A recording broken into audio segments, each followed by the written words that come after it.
Well, listen, what's going on, family, man? Welcome back to the channel. But then again, this is not a channel.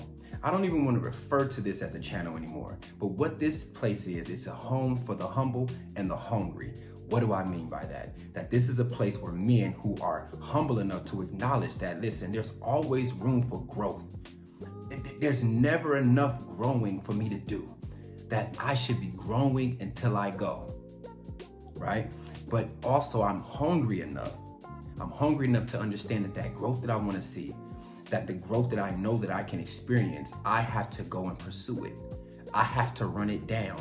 I have to make the initiative or take the initiative, to get that growth and make it a reality in my life. And this is what this place is for, right? This is what it's about. And so I want to start this talk with this question.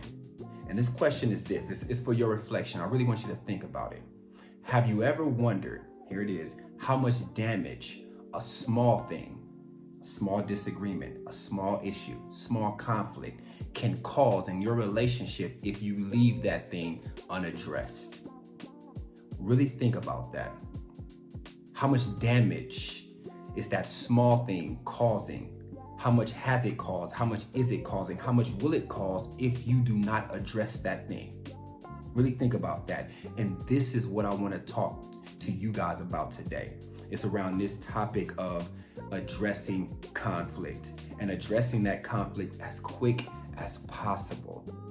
You know, John Maxwell says something that I think is so simple, but it's so strong.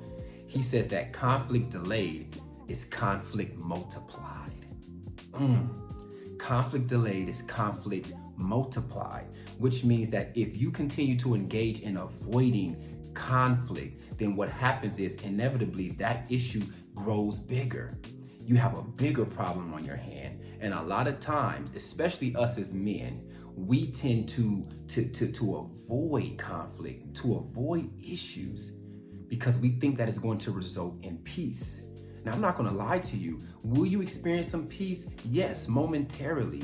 But that is a band-aid solution to what may be in surgical issue.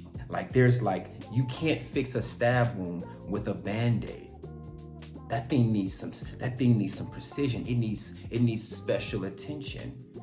And so I think we have to really be considerate about that, because what happens is if we go through life and we go through our relationships not addressing these conflicts, these disagreements, these issues that we have, then what happens is it produces emotions within us. And if we allow those emotions to grow and fester over time, then what happens is that pain causes us to create within us personality traits. So we start showing up in our relationships looking different. And so you may have been a person who started out being kind, a person who's patient, a person who's understanding, a person who has self-control, who has temperance.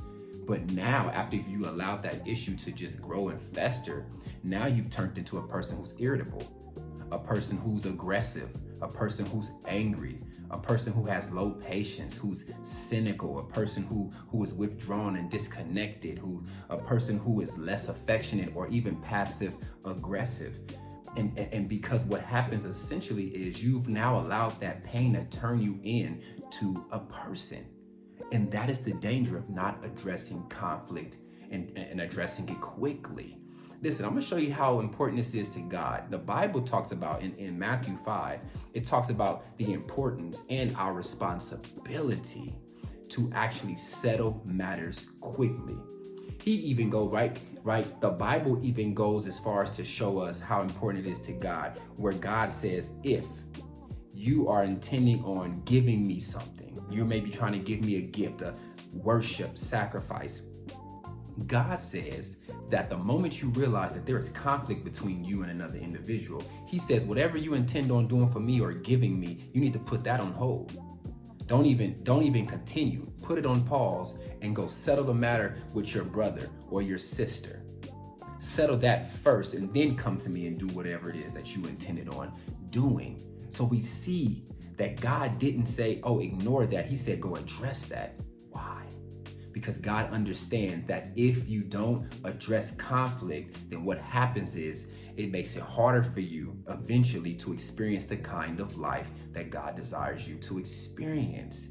If you allow that issue to fester, then what happens is it makes it harder for you to experience the kind of relationships that God intends for you to experience. It makes it harder for you to now become the kind of person God wants you to become, to reach your highest potential. It makes it harder for you to make the impact in the world that He has created and called you to actually make. And so ultimately, you have to start asking yourself, are there some things, are there some issues that I'm actually avoiding in my relationship that is turning me into something or to someone that God didn't create me to be? Are there some things that I'm just inaccurately assuming that if I just don't address them, they will disappear on their own? That they'll be resolved on their own? Those are some questions I need you to ask yourself, because as a leader, that's important. That's important. And if there is some things, then what I'm going to do is I'm going to challenge you. I'm going to challenge you to be courageous enough to address the thing, to communicate how you feel, and to actually articulate what you need to see moving forward. When I say communicate, I'm saying communicate with love, but without accusation. How you feel. So that means using your I statements, right? That means saying, you know what, I feel undervalued. I feel frustrated. I feel hurt. I feel angry when you do this. Versus accusation, you're always doing this. You make me mad all the time, because what happens is you're always doing this, or you never do this. You see how now I'm accusing you of something, when on the other hand, I'm just expressing how your behavior is actually impacting me. And if you stay on this side of accusation, then what's going to happen is you're going to be met with confrontation. You're going to be met with defensiveness. You're going to be met with combativeness. And ultimately, these decisions over here is going to push you further away from resolution. And instead of this side over here, where it pushes you closer to resolution.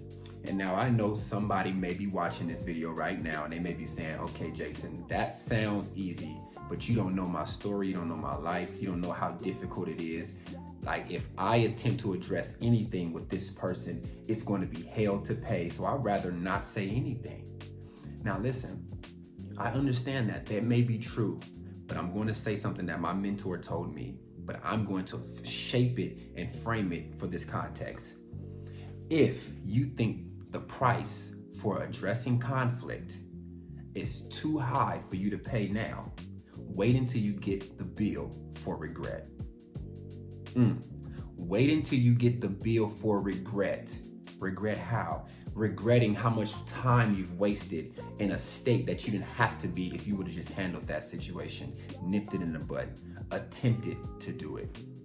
Regret. You don't want that.